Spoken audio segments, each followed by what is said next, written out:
Hello friends, स्वागत है आपका मेरे YouTube channel study with Ravi Tripathi पर।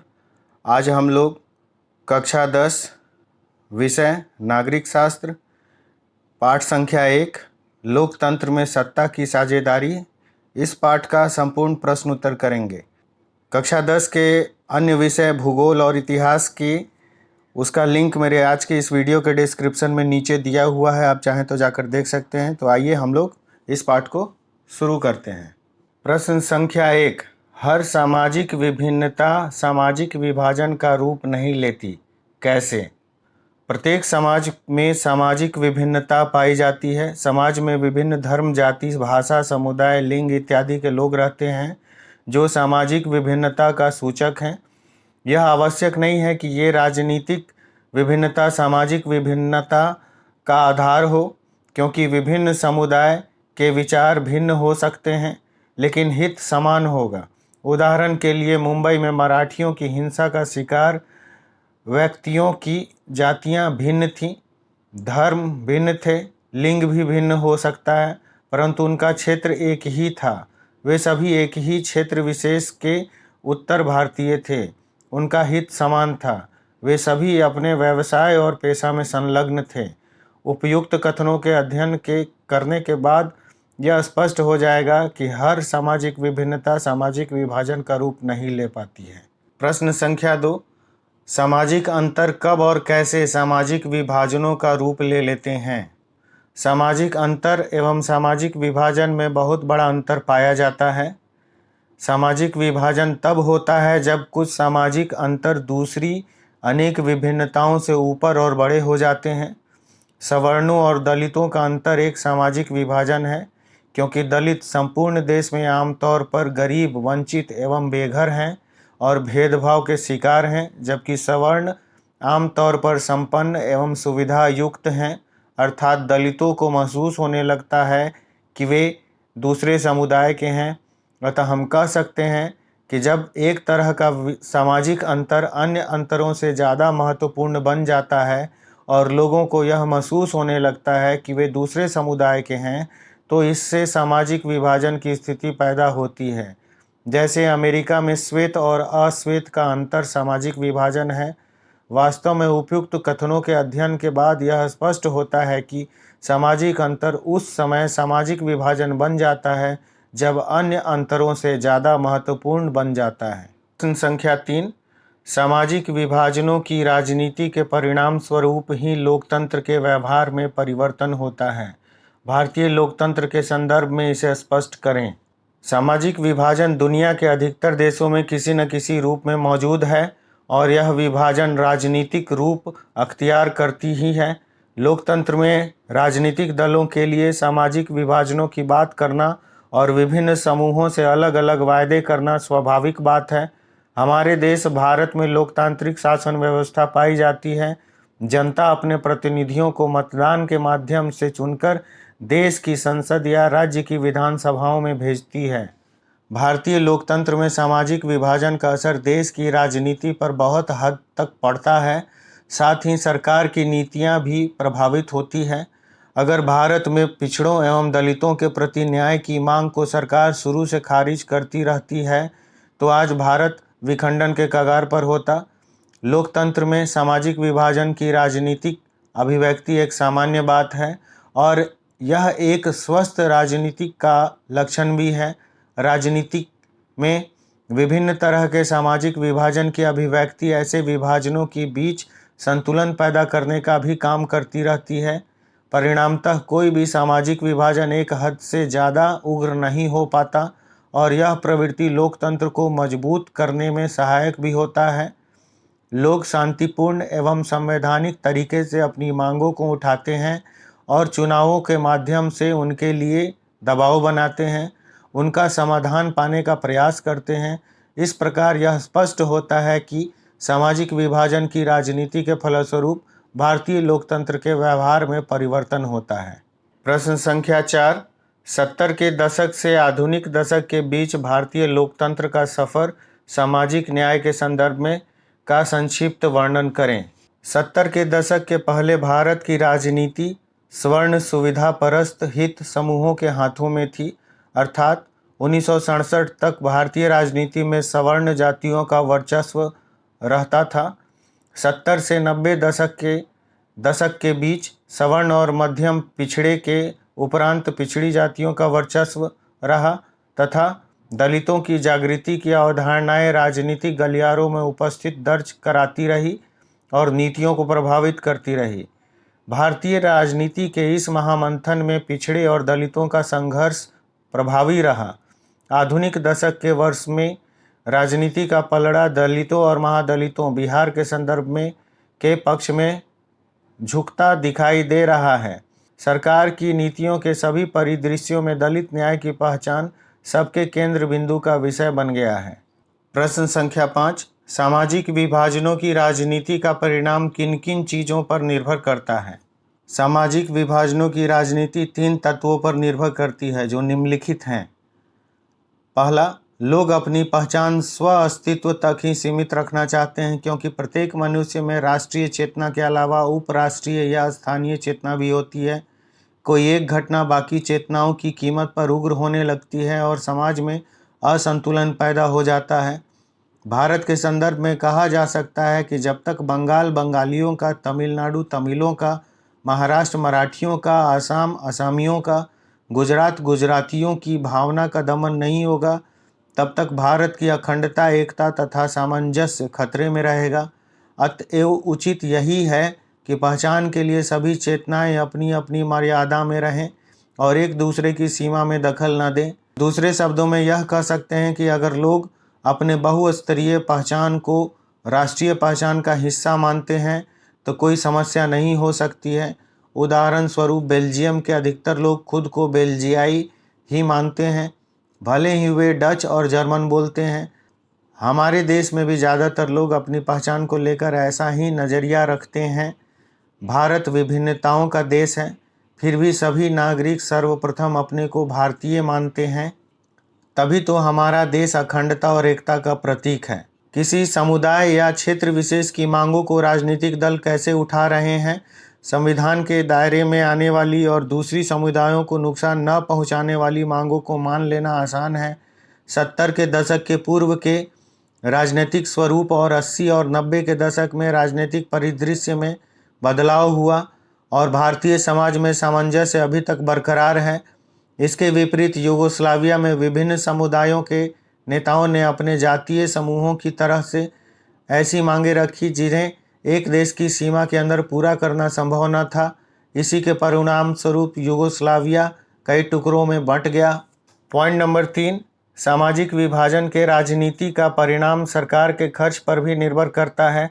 यह भी महत्वपूर्ण है कि सरकार इन मांगों पर क्या प्रतिक्रियाएं व्यक्त करती है।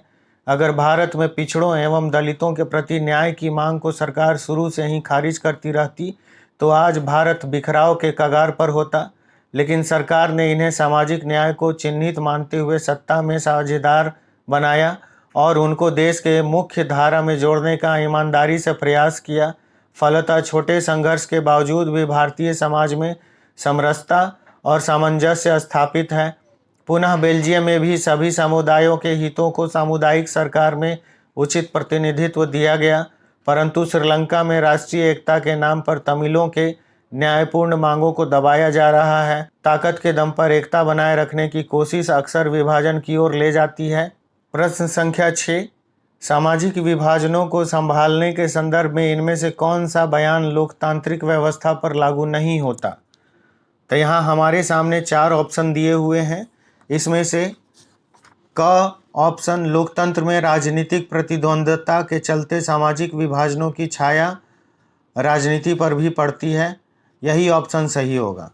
प्रश्न संख्या 7, निम्नलिखित 3 बयानों पर विचार करें। यहाँ 3 बयान दिए गए हैं, क, ख और ग। क, जहाँ सामाजिक अंतर एक दूसरे से टकराते हैं वहाँ सामाजिक विभाजन होता है। ख, यह संभव है कि एक व्यक्ति की कई पहचान हो। ग, सिर्फ भारत जैसे बड़े देशों में ही सामाजिक विभाजन होते हैं और उसके लिए यहाँ नीचे 3 कूट भाषाएं दी गई हैं। इसमें से ब, क और ख सही है। प्रश्न संख्या 8, निम्नलिखित व्यक्तियों में कौन लोकतंत्र के रंगभेद के विरोधी नहीं थे? यहाँ 4 ऑप्शन दिया गया है। इसमें से ऑप्शन संख्या ग ओलंपिक धावक टॉमी स्मिथ एवं जॉन कार्लोस सही आंसर है। प्रश्न संख्या 9, निम्नलिखित का मिलान करें।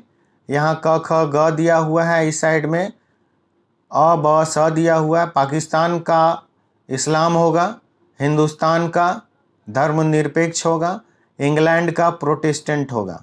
आइए अब हम लोग प्रश्न संख्या 10 देखें। भावी समाज में लोकतंत्र का जिम्मेवारी और उद्देश्य पर एक संक्षिप्त टिप्पणी लिखें। वर्तमान में लोकतांत्रिक शासन व्यवस्था संसार के अधिकतर देश अपना रहे हैं, क्योंकि लोकतंत्र में लोगों के कल्याण की बातों को प्रमुखता दी जाती है और आज लोकतंत्र अपनी जड़ें जमा चुका है और यह धीरे धीरे परिपक्वता की ओर अग्रसर है। लोकतांत्रिक शासन व्यवस्था एक ऐसी शासन व्यवस्था है जिसके अंतर्गत लोग अपने प्रतिनिधियों को चुनकर संसद या विधानसभा में भेजते हैं। यह लोगों के कल्याण, सामाजिक समानता, आर्थिक समानता तथा धार्मिक समानता इत्यादि का पक्षधर है। इसी शासन तंत्र के अंतर्गत लोक कल्याणकारी राज्य बनाया जा सकता है। इस शासन व्यवस्था में जनता अपनी प्रतिनिधियों को चुनती है और वे प्रतिनिधि जनता की भलाई के लिए कार्य करते हैं। वर्तमान समय में लोकतंत्र का क्रमिक विकास इस बात का सूचक है कि यह शासन व्यवस्था औरों से अच्छी है। लोकतंत्र एक ऐसा आधार प्रस्तुत करती है जिसमें लोगों के कल्याण के साथ साथ समाज का विकास भी संभव है। यह भावी समय के लिए एक ऐसा आधार प्रस्तुत करती है जिसमें लोगों के कल्याण की भावना छुपी है। लोकतंत्र का दीर्घकालीन उद्देश्य है एक कल्याणकारी राज्य की स्थापना करना, जिसमें आम लोगों का विकास, आर्थिक समानता, धार्मिक समानता एवं सामाजिक समानता निहित होती है। इस प्रकार लोकतंत्र भावी समाज के लिए जिम्मेवारी पूर्ण कार्य करता है। प्रश्न संख्या 11, भारत में किस तरह जातिगत असमानताएं जारी हैं? स्पष्ट करें। भारत में भिन्न जातियों के लोग रहते हैं, चाहे वे किसी धर्म से संबंध रखते हों। यहाँ जातिगत विशेषताएं पाई जाती हैं क्योंकि भारत विविधताओं का देश है।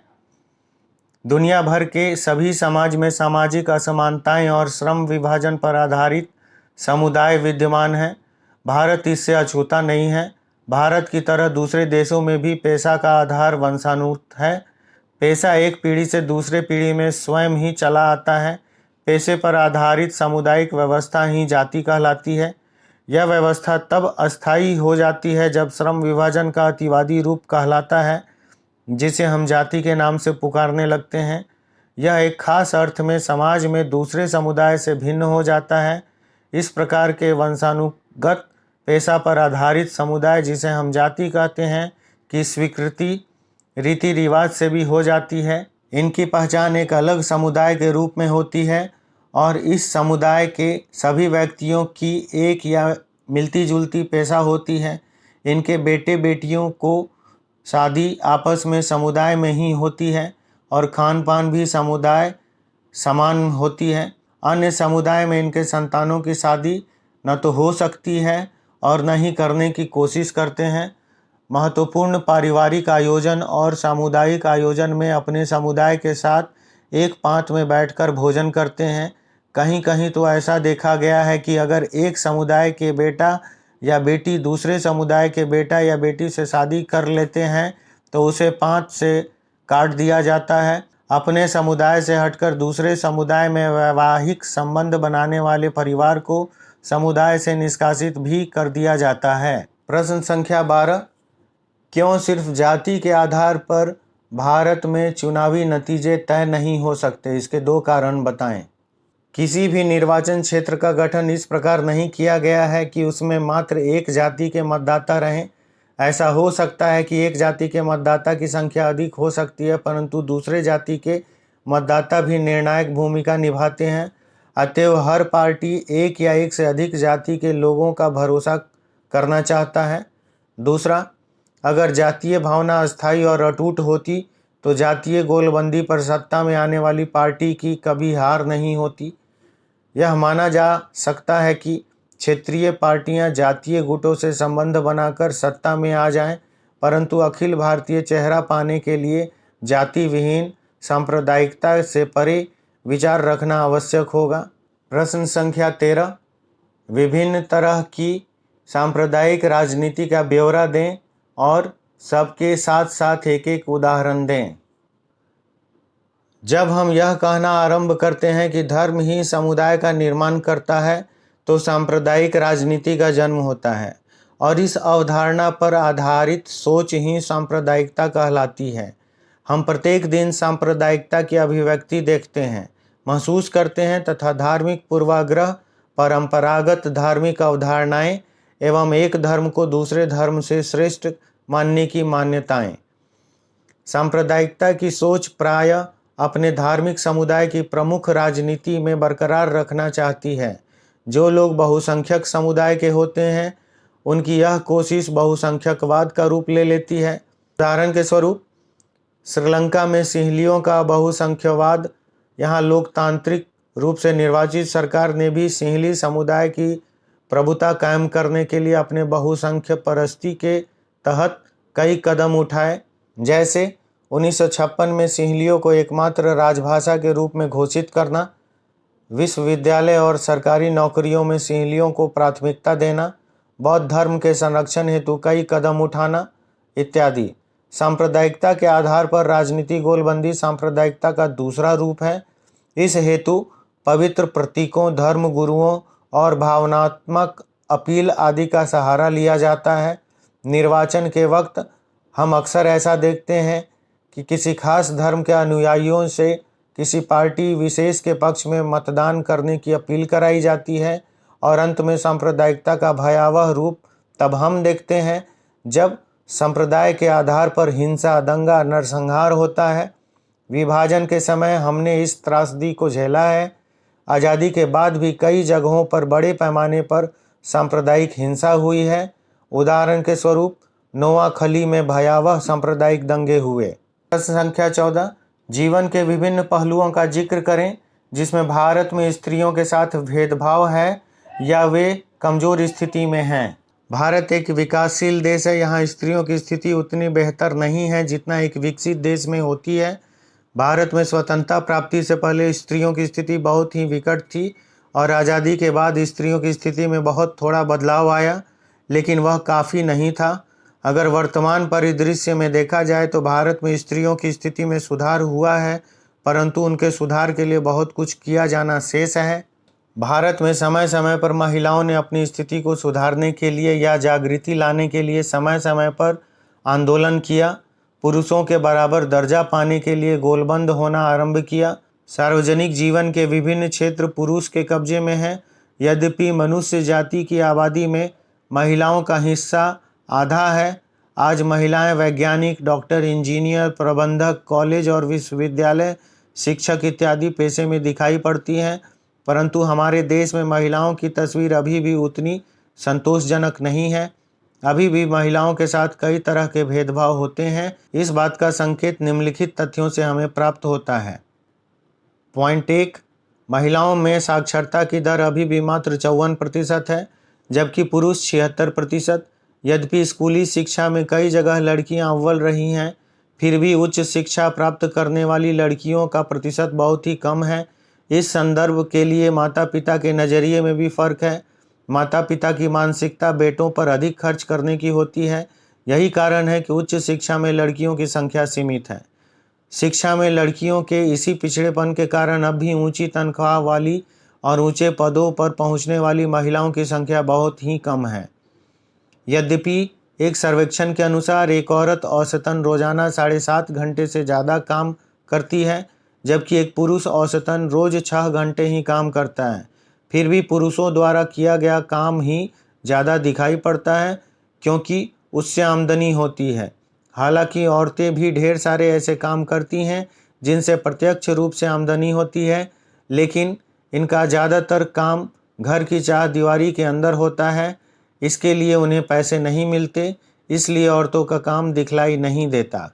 लैंगिक पूर्वाग्रह का काला पक्ष बड़ा दुखदायी है। जब भारत के अनेक हिस्सों में माँ बाप को सिर्फ लड़के की चाह होती है, लड़की जन्म लेने से पहले हत्या कर देने की प्रवृत्ति इसी मानसिकता का परिणाम है। उपयुक्त तथ्यों के अध्ययन से यह स्पष्ट होता है कि भारत में स्त्रियों की स्थिति कमज़ोर है, उनके साथ भेदभाव किया जाता है। प्रश्न संख्या 15, भारत की विधायिकाओं में महिलाओं के प्रतिनिधित्व की स्थिति क्या है?